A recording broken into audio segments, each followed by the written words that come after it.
समुद्र तट पर एक विशालकाय इंसान की लाश पड़ी मिली। उसके नैनंश बेहद सुंदर थे और उसके पास काले घुंघराले बाल थे। वह किसी परीक्षा के राजकुमार जैसा दिख रहा था। उसकी त्वचा की चमक से यह समझा जा सकता था कि उसकी मौत को ज्यादा समय नहीं हुआ था। कोई नहीं जानता था कि वह कहां से आया और समुद्र तट पर कैसे डूबकर मरा। उसके विशाल हाथ में अभी भी पानी जमा था और उसमें कुछ छोटी मछलियां मजे से तैर रही थी। शुरुआत में लोग डर के कारण पास नहीं जा रहे थे, दूर से ही देख रहे थे। फिर एक बहादुर लड़की उस लाश पर चढ़ गई।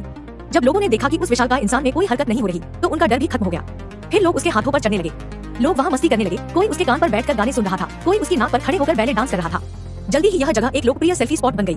अच्छी बात यह थी कि वह विशालकाय इंसान बहुत सिद्धांतों वाला था। वो देखने से पहले अगर आप इंडिया से हो तो लाइक करो, और अगर आप अदर कंट्री से हो तो कमेंट करो। अगर आपने लाइक नहीं किया तो मैं समझ जाऊंगा आप अपने इंडिया से प्यार नहीं करते। इंडिया वह कभी ऐसे शरीर को नुकसान नहीं पहुंचाता जिसमें जीवन हो, लेकिन समय के साथ उसके शरीर के अंगों की चमक फीकी पड़ने लगी। कुछ दिनों बाद वहाँ आने वाले लोगों की संख्या घटने लगी। इस बीच इंजीनियरों की एक टीम यह सोचने लगी कि उसके शरीर को कैसे टुकड़ों में बांटा जाए। उसकी लाश सड़ने लगी थी, उसमें से बदबू आने लगी थी और उसका रंग भी पहले जैसा नहीं रहा था। उसके हाथ में जमा पानी भी सूख गया था।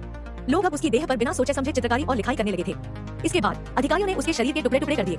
उसकी टांग की हड्डियां मांस की दुकानों पर सजावट के लिए रखी गई, बाजू की हड्डियां बंदरगाह के किनारे फेंक दी गई और उसका खोपड़ी गांव वालों ने शौचालय के रूप में इस्तेमाल की। जो जगह कभी भीड़ भाड़ और आकर्षण का केंद्र थी, अब वहाँ सिर्फ कुछ हड्डियां बची रह गई थी।